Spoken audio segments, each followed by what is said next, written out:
महाभारत की गाथा में कौरवों के मामा श्री शकुनी को अपनी कुटिल बुद्धि के लिए विख्यात माना जाता है।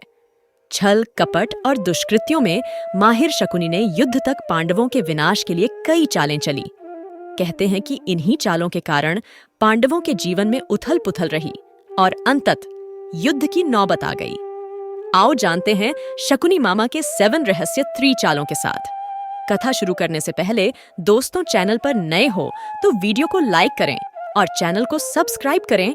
तो कथा शुरू करते हैं शकुनी के माता पिता। शकुनी गांधार नरेश राजा सुबाल के पुत्र थे। शकुनी का जन्म गांधार के राजा सुबाल के राजप्रासाद में हुआ था।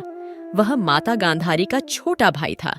वह जन्म से ही विलक्षण बुद्धि का स्वामी था, अतः राजा सुबाल को अत्यंत प्रिय था। जेल में शकुनी। किंवदंती अनुसार ऐसा माना जाता है कि गांधारी का विवाह धृतराष्ट्र से करने से पहले ज्योतिषियों ने सलाह दी कि गांधारी के पहले विवाह पर संकट है, अतः इसका पहला विवाह किसी और से कर दीजिए, फिर धृतराष्ट्र से करें। इसके लिए ज्योतिषियों के कहने पर गांधारी का विवाह एक बकरे से करवाया गया था। बाद में उस बकरे की बलि दे दी गई। कहा जाता है कि गांधारी को किसी प्रकार के प्रकोप से मुक्त करवाने के लिए ही ज्योतिषियों ने यह सुझाव दिया था। इस कारणवश गांधारी प्रतीक रूप में विधवा मान ली गई और बाद में उनका विवाह धृतराष्ट्र से कर दिया गया। गांधारी एक विधवा थीं। ये सच्चाई बहुत समय तक कौरव पक्ष को पता नहीं चली। यह बात जब महाराज धृतराष्ट्र को पता चली तो वे बहुत क्रोधित हो उठे।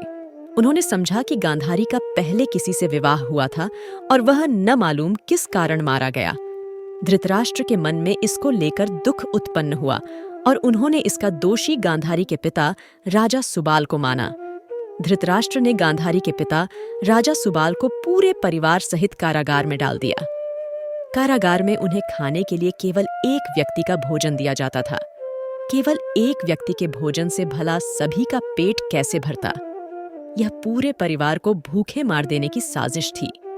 राजा सुबाल ने यह निर्णय लिया कि वह यह भोजन केवल उनके सबसे छोटे पुत्र को ही दिया जाए ताकि उनके परिवार में से कोई तो जीवित बच सके, और वह था शकुनी। यह भी कहा जाता है कि विवाह के समय गांधारी के साथ उनका भाई शकुनी और आयु में बड़ैढी उनकी एक सखी हस्तिनापुर आई थी और दोनों ही यहीं रह गए थे। जेल से मुक्त हुआ शकुनी।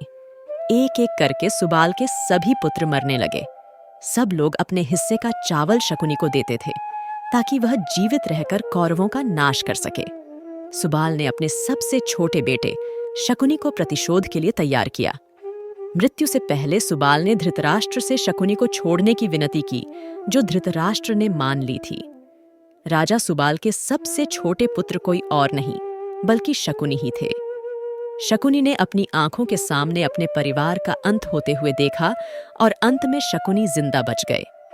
जब कौरवों में वरिष्ठ युवराज दुर्योधन ने यह देखा कि केवल शकुनी ही जीवित बचे हैं, तो उन्होंने पिता की आज्ञा से उसे क्षमा करते हुए अपने देश वापस लौट जाने या फिर हस्तिनापुर में ही रहकर अपना राज्य देखने को कहा।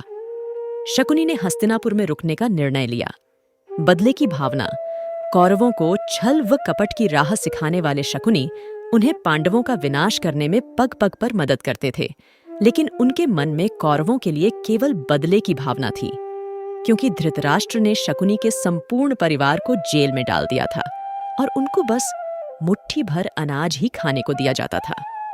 शकुनी ने अपने पूरे परिवार को जेल में भूख से अपनी आंखों के सामने खत्म होते हुए देखा था। आप सोच सकते हैं कि उसके मन में किसके लिए क्या होगा और वह किसके लिए क्या करेगा।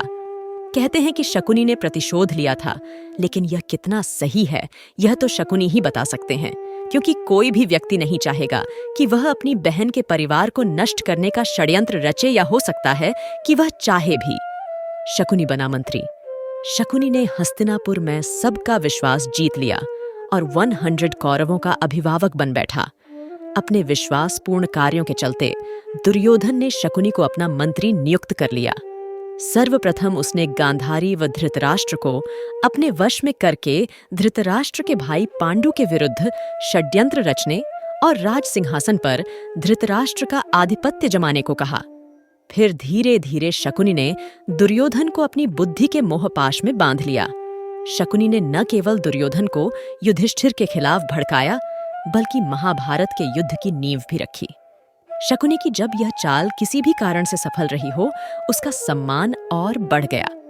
गांधारी अपने भाई की चाल को समझती थी और वह अपने पुत्र को बुराइयों से दूर रहने का कहती थी, लेकिन उसकी नहीं चलती थी। पति, भाई और पुत्र के बीच गांधारी विवश थी, शकुनी के पास से। यह बहुत कम लोगों को मालूम होगा कि शकुनी के पास जुआ खेलने के लिए जो पासे होते थे, वह उसके मृत पिता के रीढ़ की हड्डी के थे। अपने पिता की मृत्यु के पश्चात शकुनी ने उनकी कुछ हड्डियां अपने पास रख ली थीं। शकुनी जुआ खेलने में पारंगत था और उसने कौरवों में भी जुए के प्रति मोह जगा दिया था। शकुनी का वध, कुरुक्षेत्र के युद्ध में शकुनी ने दुर्योधन का साथ दिया था।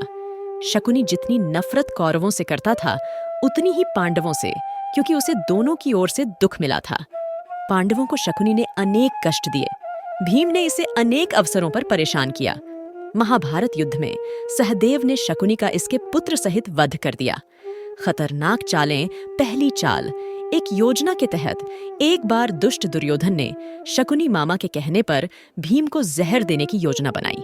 सभी को गंगा के तट पर प्रणाम कोटि स्थान में झलक्रीड़ा करने और उत्सव मनाने के लिए एकत्रित किया और दुर्योधन की योजना अनुसार चुपने से भीमसेन के भोजन में विष मिला दिया गया।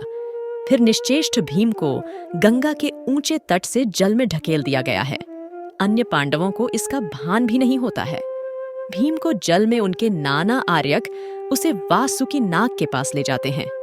वासुकी अपनी विद्या से भीम को जिंदा कर देता है और उसमें सहस्रों हाथियों का बल भर देता है।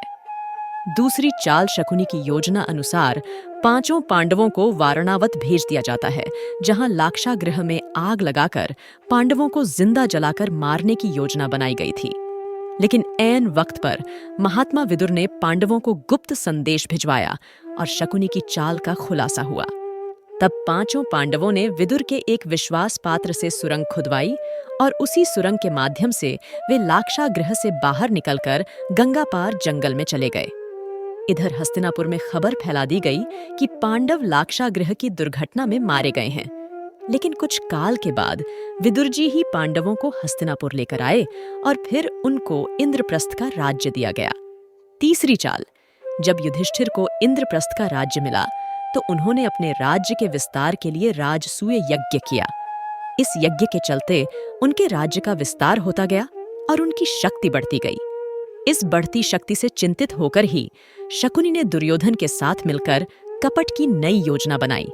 उसने चौसर अथवा द्युतक्रीड़ा, जुए के खेल का आयोजन करवाया। लेकिन पांडव यह नहीं जानते थे कि शकुनी के पास से केवल उसी के इशारे पर चलते हैं। इस खेल में पांडवों व द्रौपदी का अपमान ही कुरुक्षेत्र के युद्ध का सबसे बड़ा कारण साबित हुआ। इस हार के बाद पांडवों को 13 वर्ष वनवास में ही रहना पड़ा, जिसके चलते उनका जीवन बदल गया। दोस्तों, ऐसी कथा सुनने के लिए हमारी वीडियो को लाइक करें और चैनल को सब्सक्राइब करें।